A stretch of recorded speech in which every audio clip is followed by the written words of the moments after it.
Hey, so look, I'm adjusting my camera right now because I feel like I'm lopsided a bit. There we go. What's good, babies? So, we are continuing our series on how to write a book in 30 days. But before I get into that, if you are jumping in on this series right now, you are missing so many days. So, I need you to start on day 1. Who am I? I am Toy Styles. I go by the name T Styles. I have written over 90 books. I also am a book publisher. I own and operate the Cartel Publications, as well as the Elite Writers Academy, where I teach people how to build their book businesses from story strategy all the way to marketing, because there's nothing like writing a book and not getting paid for it. So I teach you how to do that. So today on day 18, we are going to be talking about a tool that I want you to use. You have it available in your arsenal. But you know, with this series, we always start off with a quote. So this quote says, "A writer's job is to tell the truth." Andy Rooney. Okay, so one of the jewels that I want you guys to consider using is the jewel of using cliffhangers at the end of each chapter. It's not a requirement, but what it does something very amazing. What it does is it gets your readers in a situation by which they have to continue your book. Sometimes some writers don't do enough to stimulate the readers within the chapter. So in the middle of the chapter, where you should be using different types of tools available to you to build suspense, to create emotions. So if you find yourself lacking a little bit, the tool of using a cliffhanger at the end of each chapter may give you what you need to add that extra varoom where I gotta finish this book, right? And it may even save you in your reviews if you use this. So I gave an example of chapter 1 when, let's say, I had this fictional character, right?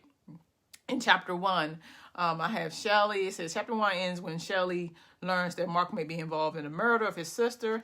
If I were to write a story, I would have Shelley sit in her uncle's car at the funeral. I would have her hug him and cry in his arms when they separate. I would have her notice a necklace that belonged to Tiffany on the floor of the vehicle. This necklace would be significant because her sister would have received the necklace the night of the crime. Even though you want to know Shelley's reaction, I would close the chapter right there. Now, again, this story, I'm using my book, The End, How to Write a Book in 30 Days. So this story is a story that I use to get people to understand how to just continue to write, even if you don't really have an outline, And I like how to write a book in 30 days because it's teaching your brain just to write. So the story may not sound familiar to you, and that's okay. But what I want you to walk away with is that you can write a book and then have like drama, and then cut off the drama where your readers will want to know, okay, what happened next at the end of each chapter, specifically if you aren't sponsoring enough of emotions within the bulk. Ultimately, you want to be the kind of writer that's going to generate emotions and feelings throughout. But in the event you can't, this tool is excellent to do it at the end of each chapter. So you build up your scenes. And at the end of each chapter, leave them stranded. It works.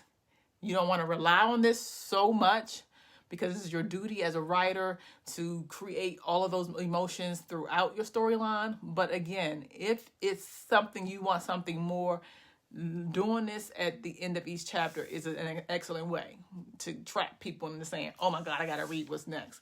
So the creative exercise for the day is think about how you plan to start your story for the day. Think of ways to leave your reader hanging and where you'll end up in the next chapter. And do this not going back, because remember, guys, when we're doing this 30-day process, we understand that this 30 days is giving you your rough draft. That's what it's giving you, your rough draft. So there is no reason for you to go back and rewrite what you've done before. I don't want you to go and do cliffhangers for what you've done before, but keeping this in mind from day 18 on, because we're adding to our skill set.